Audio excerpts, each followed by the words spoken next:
Good day, everyone. Today we will see about one of the topology refinement features of GridPro, nesting. The geometry shown here for this video is of a 2D airfoil with icing at the leading edge. In this video, we will learn how forward nesting works, how to create a fine mesh near the geometry without changing the mesh in the far field, and how to create local mesh adaptation within the structured mesh. We have a topology already created for an airfoil with icing structure.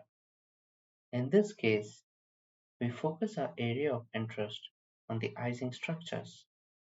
To capture the physics like lift, drag, and stability of lifting surfaces more accurately, we will refine the mesh closer to the airfoil. To create a finer mesh, we could increase the density of the neighboring blocks. However, this may result in increasing density on regions where we do not want. So we will locally adapt the blocks using nesting. We will use the forward nesting tool in today's case. The forward nesting tool has four options: high density group, low density group, direction group, and refinement levels. High density group are the phases where you need fine meshes or higher refinement. I will select the phases closer to the airfoil and group them as an input for high density group. Low density group is the region where the grid has to coarsen. I will group the layer of faces away from the geometry for the low density group.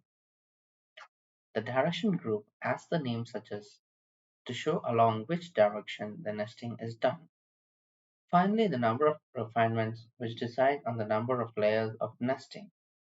Click on Apply, creates the nested structure automatically. Let's go ahead and check the validity of the topology and run GGrid.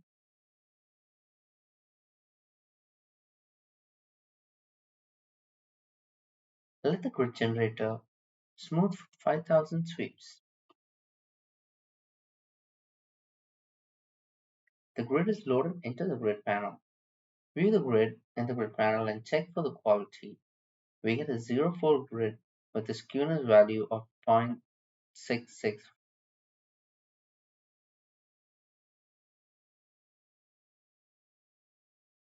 With this, we come to the end of today's tutorial. If you have any questions on the steps or any comments, feel free to leave it below. If you want us to post tutorials on any specific geometry, you could write to us on support@gridpro.com. Thank you for watching. If you like this video, leave us a like and subscribe to our channel for new videos. Follow us on our social media pages.